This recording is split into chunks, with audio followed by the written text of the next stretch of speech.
म तपाईहरुलाई अन्य क्षेत्रको पनि जानकारी गराउन गइरहेको छु। अहिलेसम्म कुन दलले कति सिट जिते भन्ने जानकारी गराउन गइरहेको छु। सरसर्ती म तपाईहरुलाई अहिलेसम्म राष्ट्रिय स्वतन्त्र पार्टीले 25 छ भने 92 लिइरहेको राष्ट्रिय स्वतन्त्र लहर ल्याएको छ।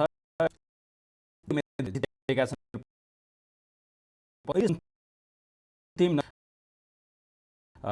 राष्ट्रतन्त्र पार्टी उम्मेदवार अग्रस्थानमा छन्। नेपाली स्थान निकालेको छ भने स्थानमा नेपाली कांग्रेसले अग्रता लिइरहेको छ।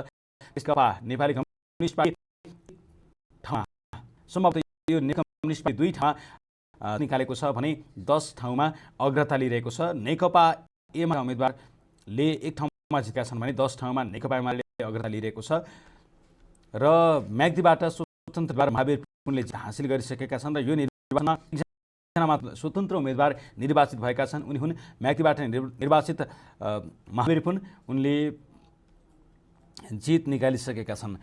अहिलेसम्म अब समानुपातिक मतगणना पनि सँगसँगै चलिरहेको छ। केही नतिजा सार्वजनिक भइसकेको स्थानमा अहिलेसम्मको मतगणनाको अवस्था हेर्दा राष्ट्रिय स्वतन्त्र पार्टीले गणना भएको मतको 57% समानुपातिक मत प्राप्त गरेको छ। अहिलेसम्म गणना भएको 63,439 मतमध्ये राष्ट्रिय स्वतन्त्र पार्टीले 36,361 मत प्राप्त गरेको छ।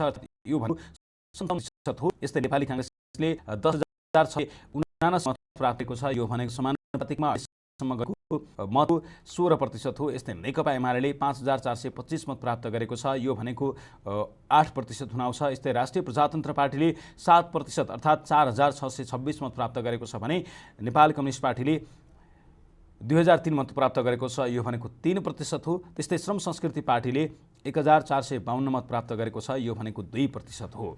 यो पछिल्लो दलहरूको अवस्था रह्यो।